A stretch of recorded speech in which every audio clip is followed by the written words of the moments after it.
jaal gammachuudha, jaal bulchaa soorettaafaadha.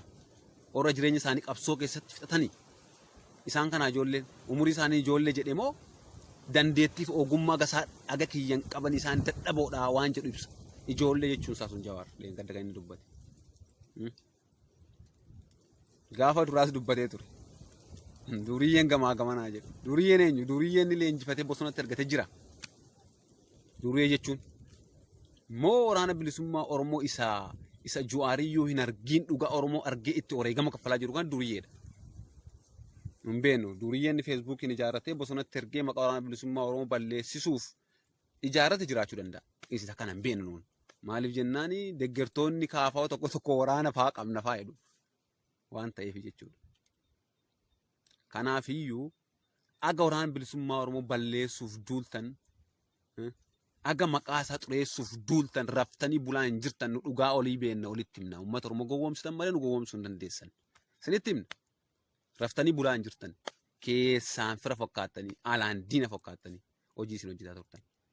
Gaafa hawaasa daasbooraa sanatti deemtanillee kan isin dubbachaa turtan ilaalchi keessan inni jalqabaa waraana bilisummaa Oromoo irraa uummata sana abdii kutachiisuuf gargaarsa kutu ture. Garuu booda Oromoon isin dura dhaabatennaan sodaattanii isa dura duriyyee jechaa turtan, isa dura ijoollee bosonaa jechaa turtan, dhuftanii Ameerikaatti immoo woboo jechuu jalqabdan. Woboo hin hiikkatu jechuu jalqabdan. Waan beektan hin qabda waan hiikkachuu woboo. Wanti isin galche hin jiru, waan isin quba qabdan hin jiru. Akka nama tokkotti yoo akka Jawaar akka Baqqalaatti yoo akka nama tokkotti ree Oromoon qabutti si ilaalamee malee ati waan waraana bilisummaa Oromoo maati beektu hin jiru. Lafarra hin jiru sitti nima. Ajaja mataa isaa qaba ajaja waraanaa. Ajaja mataa isaa qaba ajaja siyaasaa. Qindeessa olii gala ajaja olaanaa qaba. Gootota jajjaboo sabni itti abdatu qaba jechuudha. Akka jaal marroo fa'aa jechuudha. Akka jaal gammachuu fa'aa jechuudha. Akka jaal sanyii san fa'aa jechuudha. Warra akka keessan Awurooppaa fi Ameerikaa keessa deemu sanaa miti jechuudha. Warra siree gaalirra rafu sanaa miti jechuudha. Warra aantummaa sabaa biyyee kanarra rafe biyyee kana keessa gangalatee aantummaa saba isaanii injiraan hin nyaatame duratti saba isaanii duratti dhiiga dhangalaasaa saba ceesisaa jiranii gootota akkasii kan qabaa jechuudha. Oromoon gootota akkasii kan qabaachuu isaan boonaa jira jechuudha Oromoon. Isin garuu Oromoo gowwoomsuuf jooraa jirtan. Ijoollee xixiqqoo jettu gaafa duraa duriyyee jettu kooddiin keessan silaa sanuma fakkeessuuf waraanni bilisummaa Oromoo waraana bilisummaa Oromooti. Shanee cinee minaamin suni maquma sin ijaartanidha. Sun sinti qaba waraana akkasii. Waraana hattuu ta'ee qawwee hidhatee ganda keessa deemee nama saamu wiiggii fayyadamee deemu sana isa sanaa miti. Waraanni bilisummaa Oromoo warra raastaa orjinoo akkanaa kan qaban warra akkasii kan. Laal raastaa qofaan immoo miti ka beekaman. Raastaa gaafa hin jedhu. Isa wiiggii sanaaf isin jedhee malee. Isa akkasii waraanuma sin ijaarratantu jira. Nun beennu oboo naamin. Oboon sinarra jettan kan sagaaf kaanii sossobdanii kaaniin gam kan gorsitanii kaaniin gam kan gorsitanii galchitan sanadha. Oboon sinarra jettan sun isuma sanadha. Ijoolleen gaaf sun galteessadha xeessa jirti. Ireen isaanii akka namummaatti ilaalamee Oromoon ilaaleera. Orra deemanii dibuu nyaachistanii summii nyaachistanii daaraa gootan sana. Bara haadha namaatti dhale haadha Oromoo dhale abbaa Oromoo dhalche isaan sun. Yoo waan fedhan ta'anillee garaan haadha isaanii hin gubata beeki. Garaan haadha Oromoo sun hin gubata beeki. Badii hojjetaniif seera gaafata abbaa fedhellee bifa sanaan hin galchine waamtanii hojii hojjettu jettanii yaamtanii galchitanii utuma ta'eyyuu isaan gowwomanii galaniiru gowwomsitaniitu lubbuu isaanii garuu jiraachisu nageenya lubbuu isaanii garuu tiksuu hin dandeenye jechuudha. Nageessa keessa nuti tiksuu hin dandeessan garuu karaa nagaa odeessisan. Karaa nagaa sinaa hojjetan san nu wallaalle sinirra beenna. Garuu nagaan Itoophiyaa keessatti dhufuu kan inni danda'u yoo sabaaf sablamnoonni mirgi isaanii kabajamedha. Seenaa baay'ee qorattan sin ni beena qoranneerra jechaa jirtanii. Lolli addunyaa lammaffaan maaliif bu'uurrisaa? Eessaa dhufe? Impaayeroonni guguddoo addunyaa kanaa sun maaliif diigaman? Diigamuu isaaniif sababa kan ta'e maali? Akkasiin qorattanitti. Maal akkasiin qorattanitti? Nuun akka dhageenyatti akka hayyoota keenyarraa barreetti akka marrooffaa gammachuunfaa hoogganoonni keenya nu barsiisanitti nu akka beennutti akka gootonni keenya nutti himanitti akka seenaa qorannetti akka beennutti inni kuni sababa kan ta'e diigamuu impaayerota sanaaf sababa kan ta'e loloota addunyaa lammaffaa oo xiqqaate namni miliyoona 85 daaraa ta'e kanaaf sababa kan ta'e walqixxummaan saboota kabajamuu dhabuudha. Impaayerattii keessatti immoo mirgi sabaaf sablammootaa walqixa ilaalamuu dhabuudha. Hiree murteeffannaan saboota kennamuu dhabuudha. Inni kun ragaa addunyaarra jiru. Waan ol mormiin hin jiru. Itoophiyaa keessa jira kun. Itoophiyaa keessa jira yoo ta'e kadheen gadda Amaaraa suniif Oromoo sun irratti sanyii duguggaan geggeeffame suni akkamitti ilaalama? Akkamitti ilaalama? Isin immoo maal hojjetaa jirtan? Maal dubbataa jirtan? Maal gochaa jirtan? Akkasiin nagaa fiduu hin dandeessanii? Nagaan fiduu kan danda'an nama hiriyyaa waliin teessee mareet tokko wajjin. Oromoo sabni biraan Itoophiyaa sajjettan kan keessatti tokkoo miti walqixaa miti. Oromoon isaan jala jira hacuucamaa dadhabaadha waan isaan jedhan godha. Har'a baay'annee har'a afaan Oromoo dubbannee yaa'u keenya kan dhiisaa. Sirna jecha Itoophiyaa jedhamu sun maa irratti hundaa'e eessaa akka dhufe quba qabaadha. Isa sana Abiyyiin dhaqee Tolasaan dhaqee Toliinaan dhaqee nu hin beeknu achi taa'uusa nama sirnicha darbachuu barbaanna. Sirni Oromoon Oromoo ta'e biyya isaa ta'e abbaa fedhu jiraachuu ni danda'a. Oromoon mirga hiree isaa murteeffachuu qabaadha. Isa qabutti fayyadamuu qabaadha Oromoon ofii isaa danda'ee of danda'e. Isa kanaan alaa waan nuti beeknu hin jiru. Itoophiyaa ijaaru waan maal ijaaru? Namni biyya diigaa jiru hin jiru. Biyya keenya diigamte ijaarrachuuf jooraa jirra malee lafee keenyatti cabsine. Siyaasa akkasii qorannee jedhu. Maal taatan arguu dadhabdarre? Oromoon akka inni biyya diigaa hin jirre maal taatan arguu dadhabdan? Isa kanaafuu mirgi sabaaf sablammootaa guutuu naga Itoophiyaa ishee jedhamtu kan keessatti ol qixa kabajamutti arga mirgi uree murteeffannaa Itoophiyaa biyya jedhamtu kana keessatti hin kennaminitti nagaan Itoophiyaa keessa hin jiru. Inni kun immoo ta'uu kan danda'u yoo Oromoon humna ta'e ka'e qofa. Maaliif jennaani yoo gaaffii gaafatte si kabalanii gasiteessan siidha waan ta'eef isa kana ittistee yoo si kabalan kabalte yoo dhiitte yoo si dhukaaste ajjeeste kan kee kadhattee tun ta'in irraa fudhadhu. Kan kee kadhatiin akkamitti si kenna namni qara humnaan caccabsi irraa fudhate akkamitti tan konaa kenna si kenna. Hin danda'amu iyyuu bari hin jiru iyyuu gaaffii kun gaaffii gowwaati. Qabadhu danda'i irree jabeeffadhu irraa fudhadhu. Isa kanaaf nagaan biyya kan keessatti miti gaanfa Afrikaatti buuf Oromoon humna ta'uu qaba jechuudha. Hidhachuu qaba Oromoon. Yoo Oromoon hidhatiin hin danda'amu nagaan hin dhufu. Hidhatee biyya isaa irraa fudhatee lafa isaa guutuu agar ayyaatti kabachiifatee biyya mataa mootummaa ta'e abbaa fedhe jinaa jiraatu. Abbaa fedhe biyya guddoo akka Afrikaa kan geettu olii galteen uummadhaa jiraadha. Paartiin Oromoo lama sadis gaafsuun barbaachisa. Arratti hin barbaachisu. Maaliif jennaan gaaffiin Oromoo gaaffii abbaa biyyummaati. Gaaffiin Oromoo gaaffii abbaa biyyummaati. Gaaffii abbaa biyyummaa gaafachuu qaba paartiin Oromoo jirti. Gaaffii Itoophiyaa maali? Itoophiyaa maali? Afrikaa maali? Hin beeknu nun duratti Oromiyaa isa jedhu qaban.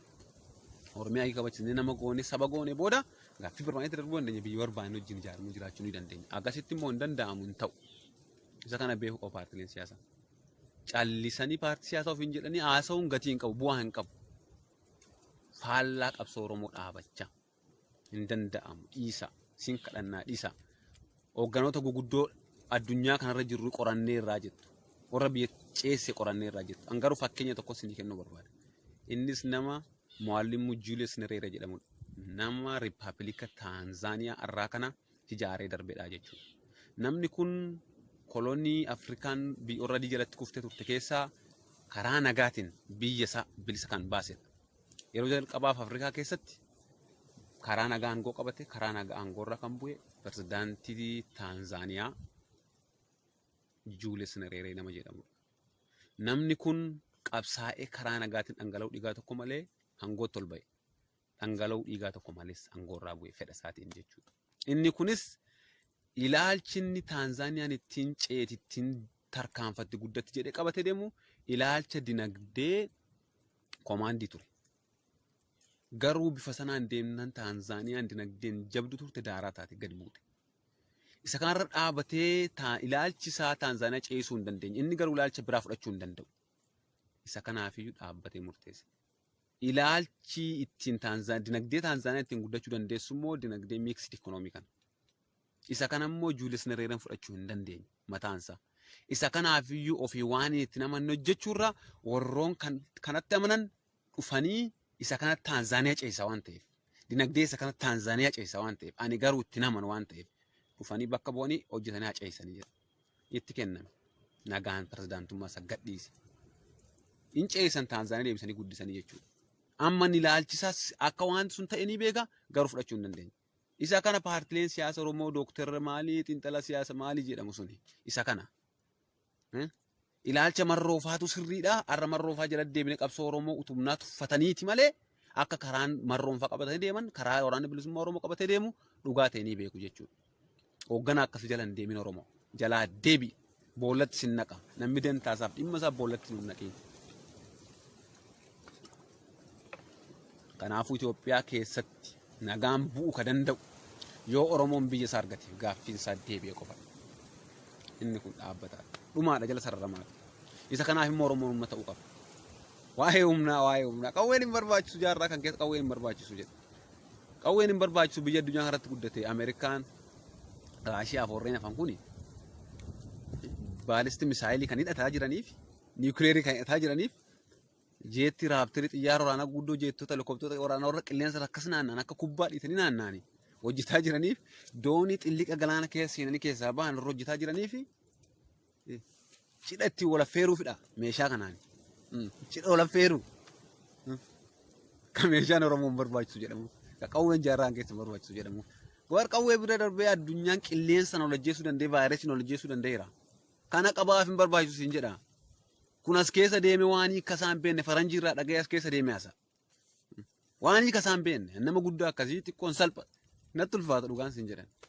Waanii kasaan beenne faranjii irraa dhaga'ee fide waan akka biraatti kamuu fide asitti haasa. Meeshaan hin barbaachisu warra barbaade vaayirasiin achi taa'ee xaphi godhee sejjeessa. Waan ittiin sejjeessa qomaa ittiin si to'atu qabu. Kun hojjechuma kanaanuu si uggure si to'ateera. Niwukileera ofii hidhatee ati hidhachuu dandeessu siin jedha waan ta'eef. Meeshaan hin barbaachisu. Kanatu humna ta'uu dandeessu yoo meeshaa qabaattedha. Tigreen xiqqoon sun maaliif dadhabanii dhiisan sadarkaa falmuu hin dandeenye ga'anii sadarkaa falmuu hin dandeenye irra jiru. Itoophiyaa isaanii ijaarra jedhan kuni Tigreen keessaa foxxoxxeetti. Jaallatanis jibbaniis samii dhaqaniis lafa seenanis Itoophiyaan Tigreen keessaa foxxoxxeetti. Itoophiyaa isaanii Itoophiyaadha sun. Garuu Itoophiyaan sun gaaffii eenyu akka ta'e seenaan Jawaar fa'a Baqqalaa fa'a Mararaa fa'a ni gaafata. Seenaan Itoophiyaan sun gaaffii eenyu akka ta'e nus immoo hin gaafanna gaaffiin sun gaaffii eenyu akka ta'e dhaloonnaa gaafatuuti. Gaaffii isaan baatanii ittiin Oromoo harksanii daaraa gochaa jiran kun gaaffii eenyu akka ta'e hin beeknu nuti. Oromoon beekummoo naaf haa deebisu. Feesbuukiin keessa seene.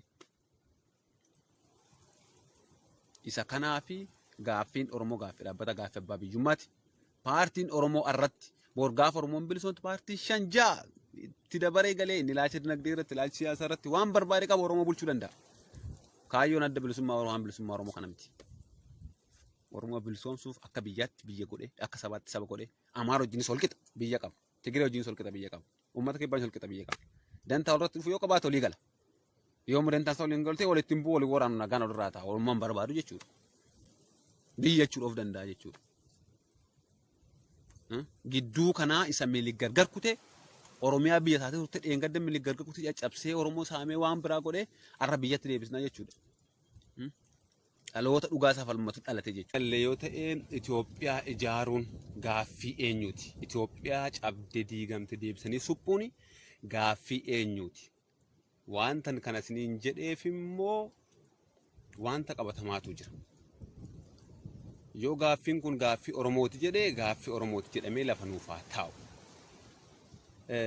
Sababni kan dubbachuu barbaadee fi paartiin siyaasaa tokko biyya tokko keessatti gaafa gad dhaabbatu akeekaaf kaayyoo godhatee waan fuulleffatee gad dhaabbate qaba. Akeekni kun immoo akeeka uummata isaa keessa jiru uummata inni keessaa madde keessaa ba'e kan keessa jiru gaaffii uummataa deebii dhabe kana akka inni deebii argatuuf wareegama sadarkaa kamiyyuu itti kaffalee uummata san duratti gaaffiinsa akka deebi'uuf wareegama kaffalee fi gaaffii uummata kanaaf deebii barbaaduudha. Erga akkas ta'ee paartiin Oromoo tokko gaaffiin gaafachuu qabu gaafuma uummata Oromoo qofa gaafachuu qaba. Gaaffii eenyuyyuu gaafachuu hin danda'u jechuudha. Waraanni bilisummaa Oromoo WBO'n ABO'n gaaffii mataasaa keessaa maddeesse namni gaaffii nama dhuunfaa gaafachuu hin danda'u. Gaaffii inni gaafatu gaaffii Oromoo lixaa aga bahaa, Booranaa aga Tuulamaa, Walloo aga Ollaggaa, guutuu gandaaf guutuu Oromiyaa keessa gaaffii jiru, gaaffii bu'uurate, gaaffii Oromoon gaafatu gaafata.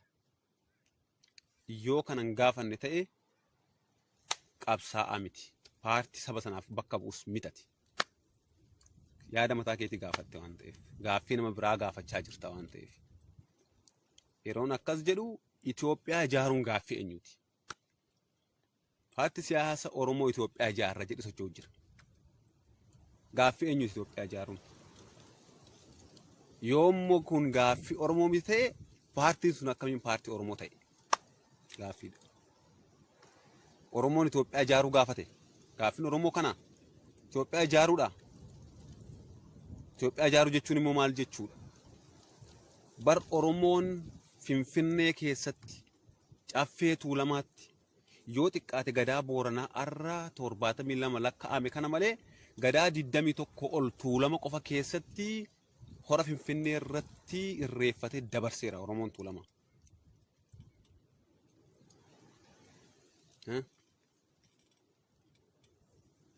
Finfinneen immoo dheengadda bara Minilik cabdee giddugala impaayiratti taatee ijaaramte. Finfinneen ammoo Itoophiyaan gaafa suni ijaaramte. Finfinnee ka Oromoo turte sana Addis Ababaa taatee kan isiin ijaaramte Minilik oliin. Durii Finfinnee beekna. Gandoonni magaalaa Finfinnee keessa jiran hundinuu maqaa Oromootiin maqaa qabu. Akkuma raayyaa abbaa macaa jedhee gubbaa fooqii dhabnus lafeen akaakayyuuf abaabayyuu keenya hedduutu Finfinnee keessa jira. Lafeen akaakoof abaabayyuu keenyaa immoo kabaja argatee jira, bakka awwaalaa argatee jira tun ta'ini mana haraqee mana farsoo habashoon irratti dhiitan ta'ee jira. Kan saanii garuu warri cubbamoon dhiiga Oromoo dhangalaasee lafa Oromoo saamee qabeenya Oromoo saamee Oromoo cabsee qabatee garuu akka muuziyeemitti bakki kennameefi ulfinni kennameefi handhuura Oromiyaan keessatti handhuura Finfinnee birbirsa gooroo siidaan Minilik billaa ittiin Oromoo ciree fixe suniin lafa Oromoorra dhaabbate siidaasaa jira. Lafeen qabsaa'ota Oromoo immoo mana haraqeef mana farsoo habashoon irratti dhiichisan jala jira. Gaaffiin Oromoo gaaffii akkasiiti. Gaaffiin Oromoo malee gaaffii dheengadda ganna 150 gama kanatti Finfinnee jedhanii Itoophiyaa jedhanii ijaaran sirna itti Oromoo duguugame inni ijaarraa yoo jedhanii Oromoon ganna 150 dura hin jiru jechuudha. Hiikkaansaa akkasuma jechuudha. Hiika biraan qabu. Hin turree jechuudha. Oromoon ganna 150 dura hin turree jechuudha. Maaliif jennaani Oromoo dhimmi Oromoo Itoophiyaa keessatti bakka ilaalamuunsaa. Dhimmi Oromoo Itoophiyaa keessatti ijaaramuunsaa ilaalamuunsaa kana mul'isaa jechuudha. Oromoon san durayyuu bara lakkaa'amee dhumuu hin dandeenye bara dheeraa Oromiyaa guutuu Finfinnee keessa ture Oromoon. Isa kana ragaa addunyaan nuuf qabudha. Sabni Oromooti ari'ee lafa kanarraa na kaafate tokkollee hin jiru. Abbaan fedhellee hin jiru. Oromoon saba tokkollee lolee lafarraan fudhanne saamne lafti kun kanuma Oromooti. Oromiyaan arraa kanuma Oromooti. Oromiyaa arraa yeroo jennu immoo kaartaa isa addi bilisummaa Oromootti amanu sana. Isa aga olloolitti ejju, aga olloof wallagga. Isa gidduutti citi tokko hin jirre. Isa gidduutti godina addaaf godina maalii magaalaa addaan hin jirre. Isa ol qabatu isa sanaa jechuudha. Ka Oromoon gaafataa jiru. Itoophiyaan jedhamu kun immoo dheengaddaa utuu Oromoon hin ta'u jedhee diduu harka Oromoo micciiranii caccabsanii fixanii dirqamaan Oromoo bulleessanii gaggabsanii ijaaran. Dantaa isheen ijaaramte immoo dantaa Minilikii fi Habashootaa qofaaf ijaaramte Itoophiyaan. Dantaa kana qofaaf ijaaramte. Namni saba tokkoo gaaffii saba tokkoo gaafatu kallattiin faallaa gaaffii saba sanaatiin gadi yeroo ba'u sabni kun akkamiin irraa fudhata? Sabni kun maaliif oolf hin gaafatu isa kana? Namoota jibbuu miti paartilee siyaasaa jibbuu miti hin jaallannan kabajna dhuguma beektota. Garuu immoo gaaffii Oromoo gaafataadha hin jirani. Arruma impaayiratti Itoophiyaa kana keessatti Oromoon ilaalcha akkamiidha qaba? Fakkeenyota hedduu kaasuu ni dandeenya. Dheengadda loloota ta'an irratti lola Gambeelaa sababeeffatee Oromummaa isaanii qofaaf afaan Oromoo dubbachuu qofaaf antalli Oromoo iyyeettiin karaarra loozii gurgurtee bultu nanajjeesinaa gurguradhee loozii kan gurguradhee nuuf bulchaan iyyeettiitu jetteetu boossu gara laafina tokko malee saree Habashaa hanqattee ispaaltii irratti qaama mootummaa meeshaa hidhateen battalatti ajjeefamte. Dhoksaa tokko kan hin qabne ka viidiyoon saragaan jiru ajjeefamte. Wallootti akka nama horii fe'ee qalmatti geessu konkolaataa Isuuzuutti fe'anii dhaqatanii ka eenyullee isaanii dhoowwine dudduubaan irraa bananii gabbu'aa jedhanii itti dhaadataatti sirbaa ilmaan Oromoo harka duwwaa daaraa godhanii ragaan jira viidiyoon jira. eenyu dubbate addunyaa isa kamtu dubbate dheengadda Wallaggatti namoonni lammii Amaaraa ta'an uummata nagaa irratti haleellaan geessifamee jedhame gaafa akkas jedhamu miidiyaan guguddaa addunyaa dubbate miidiyaa guguddaa addunyaa afaan san hubeennuuf hin beekne guutuu dubbate seeneetii Ameerikaa socho'ee dubbate duulli tiwiiterii halkan tokkotti guutee bule maaliif Oromoon nama miti saba miti Oromoon kana maaliif ilaaluu dadhabee keessatti akkamitti ilaaluu dadhabee ilmi Oromoo beekaan Oromoo tokko Oromoon nama miti maaliif hin dubbatamin inni ragaa qabatamaan jiru waa'een Oromoo Itoophiyaa keessatti ilaalchi Oromoof qabamu ilaalcha du'aadha hin jirtu Itoophiyaa kana keessa Oromoon akka Oromoon garba namaa ta'etti beekan daakuu daaksifatanii itti fe'atanii baachifatanii qochisiifatanii humna isaaf isa nyaatanii beeku waan ta'eef in ergatanii beeku waan ta'eef Oromoon nu madaalu yaada jedhu sammuu isaanii keessaa qabu akka madaaluu hin dandeenye impaayera kana jalatti beeku qaba Oromoon saba kamiyyuu madaaluu hin danda'u Oromoon impaayera kana keessatti garba ture waan ta'eef Abashaa madaaluu hin danda'u garba Abashaa ture waan ta'eef akkamitti madaala yoo humna godhatee garbummaa san jalaa cabsee ba'ee ani saban of danda'edha jedhee itti agarsiise yoo isaan lafa dhiibanii irraa fudhatan kiyyan fudhattu jedhee yoo inni lolee ofirraa deebise of kabachiisee humna ta'ee aga of kabachiisutti Oromoon guyyaan itti akka namaatti ilaalamu hin jiru mirgi isaa akka namaatti ilaalamu hin jiru addunyaa biratti iyyuu isa of tuffachiise isa of kabachiise isatti saree namaa ta'ee jechuudha Oromoo miliyoona agas dhaqi lakkaa'e miliyoona agas baay'inatti ittisaa ta'e ka Oromoo sitti himaan baay'inatti ittisaa nu gootan Oromoon baay'inatti ittisaa nu godhe jechuudha Tigireen gaafa dubbiin dhalate paartileen siyaasa Tigiree warri durii ol dhabani Dabratsiyoon faa fi Tsaadiqaan faan Jeneraal Tsaadiqaan faani ka durii garaagarummaa ilaalchaatiin gargar ba'anii nama hawaasa turetu dhimma Tigraay irratti gaddeebee dirree lolaa seenee lole. In dhabame ilaalchi namummaa jechuudha gidduu sanaa ilaalchi sabummaaf kennamee jechuudha. Oromoo biratti garuu ilaalcha beekumsa, ilaalcha beekamtii, ilaalcha jireenya ofii fooyyeffachuu isa kanatti hiikamaa jira jechuudha paartiin siyaasa Oromoo. Isa kanatti hiikamaa jira. Akkasumatti ni kana. Maaliif jennaan gaaffii Oromoo gaafataa jiran. Gaaffii isaan gaafataa jiranii gaaffii Itoophiyaati. Itoophiyaa jechuun immoo isii kanaa jechuudha. Itoophiyaan ollaa keenya taatee jiraachuu Itoophiyaan ollaa keenya taatu illee hin jirtu. Itoophiyaa waan jedhamu sirna gabroomsaa jechuudha. Inni nama dubbadhu kun mirgi sabaaf sablammoota Itoophiyaa isii jedhamtu kana keessa jirtu aga walqixatti ilaalamutti nagaan bu'uu hin danda'u. Gonkumayyuu bu'uu hin danda'u. Kana duras nagaan Itoophiyaa keessatti bu'ee hin jiru. Eegi Itoophiyaan ijaaramte. Oromoo dadhabee humna fixatee waan itti lolu dadhabee gowwomee taa'e malee. Har'ammoo nu dammaqneera ijoolleen Oromoo hin lollaaf saba keenyaaf biyya keenyaaf ni lolla malee hin ciisnu jala. Nun agarreerra waraanni bilisummaa Oromoo argeera. Ni beeka waraanni bilisummaa Oromoo jechuudha. Paartiin maqaa Oromootiin dhaatee garuu sirna Oromoo balleesse sirna Itoophiyaa deeggaruuf Itoophiyaa ijaarra jedhu maal jechuu akka inni ta'e uummanni Oromoo kun itti dubbatamu immoo akkamitti akka hubatee harka rukutaafii akka jiru hin beekan. Harka rukutaafii akka jiru garii. Warra bar hojii miilika akeeka miilika raawwachiisnaa jedhaa jirudha. Malee Itoophiyaan waggaa 150 dura hin jirtu Oromoon Oromoo ture Tigireen Tigiree Amaara ture. Uummanni kibbaa uummata kibbaa ture. Maqaan Itoophiyaa dhamuyyuu hin jiru. Isaan immoo Oromoo fudhachiisu saba kan gowwoomsuuf akka sadarkaa kitaaba qulqulluu irra deemanii jechoota dur kuush jedhanii barraan afaan Oromootiin Itoophiyaatti jijjiiruu ga'an. Akka sadarkaa sanaatti amana. Itoophiyaa waan jedhamuyyuu Oromoon akka waan amantiitti hiikkataa jira. Itoophiyaa waan jedhaniyyuu alaabaan Itoophiyaa sabbata waaqaati waan jedhurraan kan ka'e. Isa kana sin fudhachiisan isa kan nu fudhachiisan ideoloojii keenya kana ta'e hubachuu qaba Oromoon isa kana gaaffii Oromoo mitiiti. Gaaffii Oromoo miti. Sabni sablammiin biyya kana keessa jiru hundinuu ol qixa. Biyya isaa qaba, saba isaati, afaan isaa qaba. Yoommoo ollummaa gaarii waliin jiraanna jedhame ollaa jechuun kan mana kee keessa seenee goola kee seenee siree kee irraa si buufate siree kee irra rafu ati buutee lafa raftuu jechuu miti keessummaa ollaa jechuun. Ollaa jechuun kan kabajaan mana keessan qabda waliin jiraatan nagaa waliin qabdan ol gargaartan aadaa buna waliin dhuddan yoo barbaaddan immoo ol irraa fuutan walitti heerumtan yoo barbaaddan immoo ol kabajanii aadaan waliin dubbattan isa siin ol qixa akka kee mana qabu jechuudha ollaa jechuun. Ollaa jechuun miti narraa kun cunqurfamanii hacuucamanii aajaa saba tokkoof danta saba tokkoof jiraachuu jechuudha. Never hin danda'amu. Har'a hin danda'amu kun hin danda'amu kana dhiisaa warri beennattanis hin beennottanis dhiisaa warri kaanis hin gowwoomina hin danda'amu kun dhaloonni kun jiru.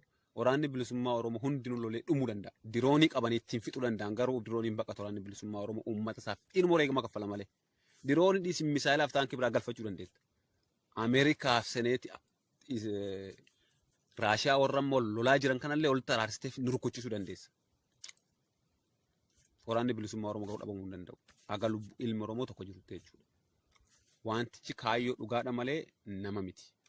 Ilaalcha namaa miti. Ilaalcha Oromoo hundaati. Ilaalcha bulee lataa deemudha. Dabalaa deemudha. Baduu hin danda'u inni kun.